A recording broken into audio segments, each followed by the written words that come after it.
Bonjour, je suis Béni Makonda, secrétaire de la fraternité des anciens élèves de l'Institut de la Colline. Je vous lance cette vidéo pour essayer de discuter ensemble avec vous sur l'immunité collective face à cette maladie à coronavirus 19 qui est une épidémie actuelle. Donc les recherches sont encore en train de se faire et nous n'avons pas toute la plénitude de la connaissance concernant cette maladie. Il y a quand même quelques hypothèses qui sont avancées afin de nous permettre de vivre sainement et d'éviter une catastrophe mondiale. Et ce que nous devons retenir de cette immunité collective, c'est lorsque la majorité de la population est immunisée contre une maladie infectieuse.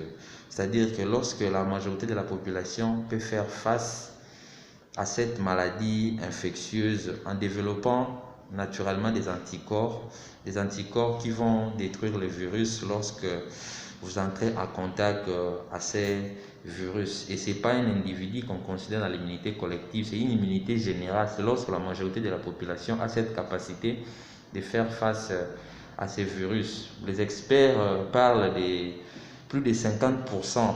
On parle d'immunité collective lorsque plus de 50% de la population est entrée en contact à ces virus et est capable de développer des anticorps contre ces virus. Alors, certains experts montent même jusqu'à 90%. Et les données actuelles montrent que la population mondiale n'est pas suffisamment entrée en contact face à ces virus. Donc, la population mondiale n'a pas assez développé des anticorps face à ces virus. Maintenant, nous allons nous poser une question. Comment une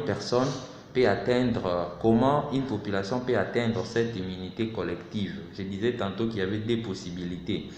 Il y a premièrement le fait que la population entre en contact avec le virus et développe les anticorps et guérit face à ces virus. C'est-à-dire la personne va développer des anticorps qu'on appelle les anticorps neutralisants dans le jargon médical, c'est-à-dire des anticorps qui neutralisent le virus. Ça, c'est une possibilité. Et c'est ce qu'on appelle, c'est ce qui est vraiment des mises dans ces concepts d'immunité collective. Mais il y a une alternative qui est meilleure. On parle de la vaccination. C'est-à-dire, dans la vaccination, on injecte un antigène ou un agent infectieux qui est bien sûr atténué, qui n'a pas son pouvoir pathogène, qui ne garde que son pouvoir immunogène, c'est-à-dire sa capacité à produire des anticorps. Et cet agent immunogène, une fois dans l'organisme de l'individu, va vous permettre de synthétiser des anticorps qui, une fois vous entrez en contact avec ces virus, ces anticorps vont combattre pour vous, pour détruire ces virus. Et malheureusement, les essais pour les vaccinations sont encore en cours de recherche et nous n'avons pas encore un vaccin qui est homologué à ce jour. Donc cette possibilité est écartée. Nous ne restons qu'avec la première possibilité de laisser les gens entrer en contact avec le virus et produire les anticorps. Mais à ce jour, l'OMS estime que c'est très dangereux d'essayer de renforcer l'immunité collective à Covid-19 en laissant les gens entrer en contact avec ces virus parce qu'on estime que ce virus est 10 fois plus mortel que la grippe qui tue des gens. Et les personnes âgées, les personnes qui ont des comorbidités, notamment les diabétiques, les hypertendus qui ont une immunité faible, sont à risque. Ils peuvent mourir par le simple fait de laisser les gens entrer en contact avec ces virus. Et il faut savoir aussi que si le virus se propage rapidement, on ne sait pas qui fera une forme mineure, qui fera une forme grave de la maladie. Il y a risque que les hôpitaux soient débordés, que les personnels soient incapables de prendre en charge les malades et on aura de plus en plus de décès. Et aussi, il y a un concept qu'il faudra retenir, c'est que je disais tantôt que c'était un virus nouveau et qu'on ne sait pas si les survivants à Covid-19 sont immunisés. Et s'ils sont immunisés, c'est pour combien de temps?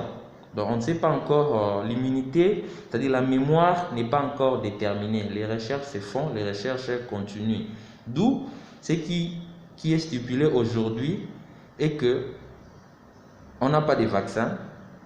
C'est dangereux de laisser les individus entrer en contact avec le virus pour acquérir l'immunité collective. Donc il faudra que les mesures barrières